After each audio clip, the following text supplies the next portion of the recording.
नमस्कार दोस्तों, स्वागत है आपका आपके अपने YouTube चैनल योर सेंटर में। दोस्तों, वास्तु श्रृंखला में आज हम जानेंगे बेडरूम से संबंधित महत्वपूर्ण एवं संपूर्ण वास्तु टिप्स। लेकिन आगे बढ़ने से पहले दोस्तों, अगर अब तक आपने आपके अपने YouTube चैनल योर सेंटर को सब्सक्राइब नहीं किया तो प्लीज इसे सब्सक्राइब कर ले दोस्तों, और साथ ही साथ बेल आइकन को प्रेस करना ना भूले ताकि आपको हमारी लेटेस्ट वीडियोस की नोटिफिकेशन समय से मिलती रहे। तो दोस्तों शुरू करते हैं। अगर आपको पॉलिटिक्स में अपना करियर बनाना है तो आपका बेडरूम ईस्ट दिशा में होना शुभ माना गया है। अगर आप आपके जीवन में कॉन्फिडेंस की कमी महसूस करते हैं, आत्मविश्वास की कमी महसूस करते हैं, तो इन हालात में आपका बेडरूम या आपके बच्चे का बेडरूम भी साउथ ईस्ट में होना शुभ माना गया है।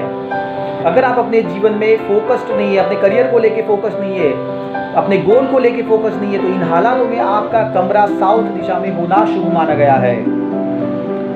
मास्टर बेड, घर के मुखिया का कमरा या फिर बड़े बुजुर्गों का कमरा वेस्ट ऑफ साउथ वेस्ट में होना शुभ माना गया है।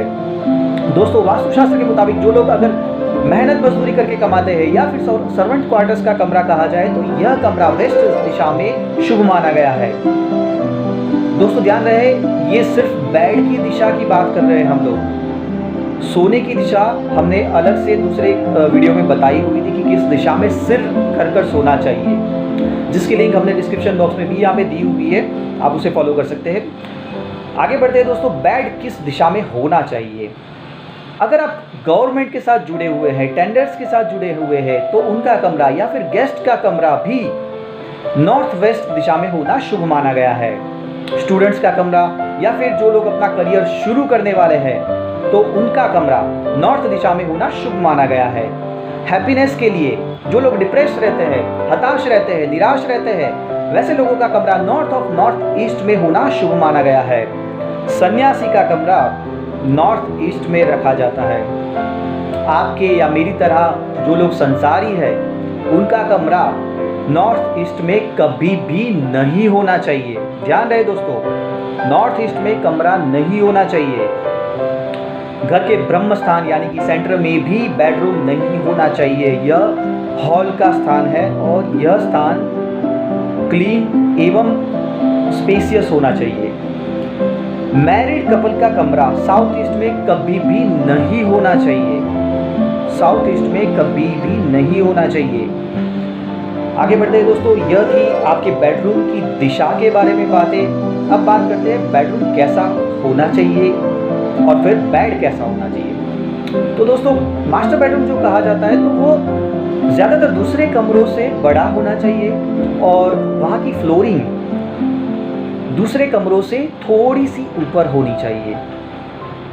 बेडरूम में हो सके तो हल्के रंग इस्तेमाल कीजिए, भारी या फिर घटीले रंग बिल्कुल इस्तेमाल न कीजिए। बेड हो सके तो लकड़ी का ही इस्तेमाल कीजिए। मेटल का बेड वास्तुशास्त्र के मुताबिक बिल्कुल एडवाइजेबल नहीं रहता है। यहाँ तक कि ज्योतिष भी लकड़ी का बेड इस्तेमाल करने की सलाह इसलिए देते हैं क्योंकि यह शुक्र का प्रतीक है। आपके दाम्पत्य जीवन को यह सुखमय बनाता है। दोस्तों, बेड हो सके तो लकड़ी का होना चाहिए, 4 पैरों वाला होना चाहिए, हो सके तो रेक्टेंगुलर या फिर स्क्वायर में होना चाहिए। बॉक्स में हो सके तो नहीं होना चाहिए। अगर बॉक्स में ही बनवा रहे हैं स्पेस की कमी की वजह से, तो आप बॉक्स में भारी भरकम चीज़ें, इलेक्ट्रॉनिक आइटम्स ना रखें। यहाँ तक कि बेड रूम में भी जूते, चप्पल, भारी सामान, मछली घर, कैंची, चाकू, नेल कटर, वॉश बेसिन, यहाँ तक कि आपको बेडरूम में खाना भी नहीं खाना चाहिए। ये सारी चीज़ें बेडरूम में वर्जित है। ये सारी चीज़ें बेडरूम में नहीं होनी चाहिए। यहाँ तक कि भगवान से जुड़ी हुई चीज़ें भी, तस्वीर, मूर्तियाँ भी बेडरूम में नहीं होनी चाहिए। आईना, मिरर बेडरूम में नहीं होना चाहिए। खुला आईना अगर है तो आप उसे पर्दे से ढक सकते हैं। आपके बेडरूम में बेड के ऊपर 2 गद्दे नहीं होने चाहिए, 1 से ज़्यादा गद्दे नहीं होने चाहिए। सिंगल मैट्रेस का प्रयोग कीजिए। बेड के पीछे यानी कि सिरहाने के पीछे खिड़की नहीं होनी चाहिए। वहाँ पे ठोस दीवार होनी चाहिए। बेड 3 तरफ से खुला होना चाहिए ऊर्जा के प्रॉपर प्रवाह के लिए।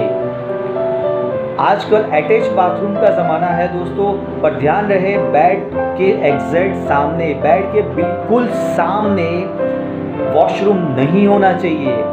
अगर है तो वॉशरूम का दरवाज़ा बंद अवश्य रखिए, इस्तेमाल के बाद उसे तुरंत बंद कर दीजिए।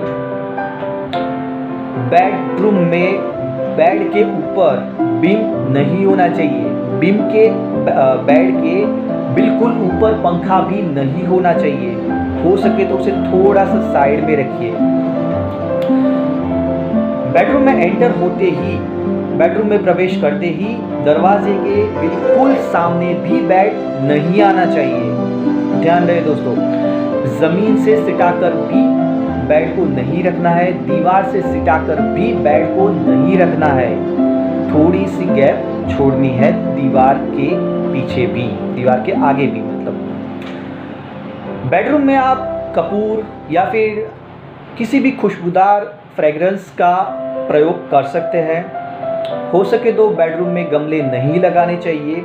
अगर आप लगाना ही चाहते हैं तो खुशबूदार पुष्पों वाला लगा सकते हैं, जिसे आपको रेगुलर चेंज करना पड़ेगा। ये ध्यान रहे, मुरझाए हुए पुष्प बेडरूम में नेगेटिव ऊर्जा बढ़ाते हैं। ये ध्यान रहे दोस्तों। बेडरूम में प्लास्टिक की चीज़ें हो सके उतनी कम इस्तेमाल कीजिए।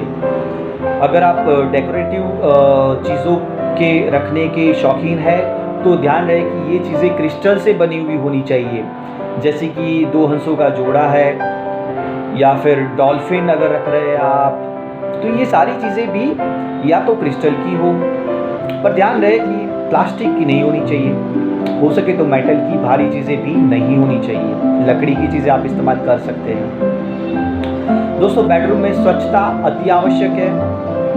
अगर स्वच्छ बेडरूम नहीं है, बिखरा हुआ है, तो यह भी नकारात्मक ऊर्जा को बढ़ाता है, वैवाहिक जीवन में, दाम्पत्य जीवन में कमी बढ़ाता है, संघर्ष को बढ़ाता है। और एक बात है दोस्तों, पित्त प्रकृति वालों का बेड साउथ दिशा में शुभ माना गया है, कफ प्रकृति वालों का बेडरूम नॉर्थ ईस्ट दिशा में शुभ माना गया है, एवं वात प्रकृति वालों का बेडरूम नॉर्थ वेस्ट दिशा में शुभ माना गया है। तो यह थी कुछ बेडरूम से संबंधित, बेड से संबंधित वास्तु टिप्स।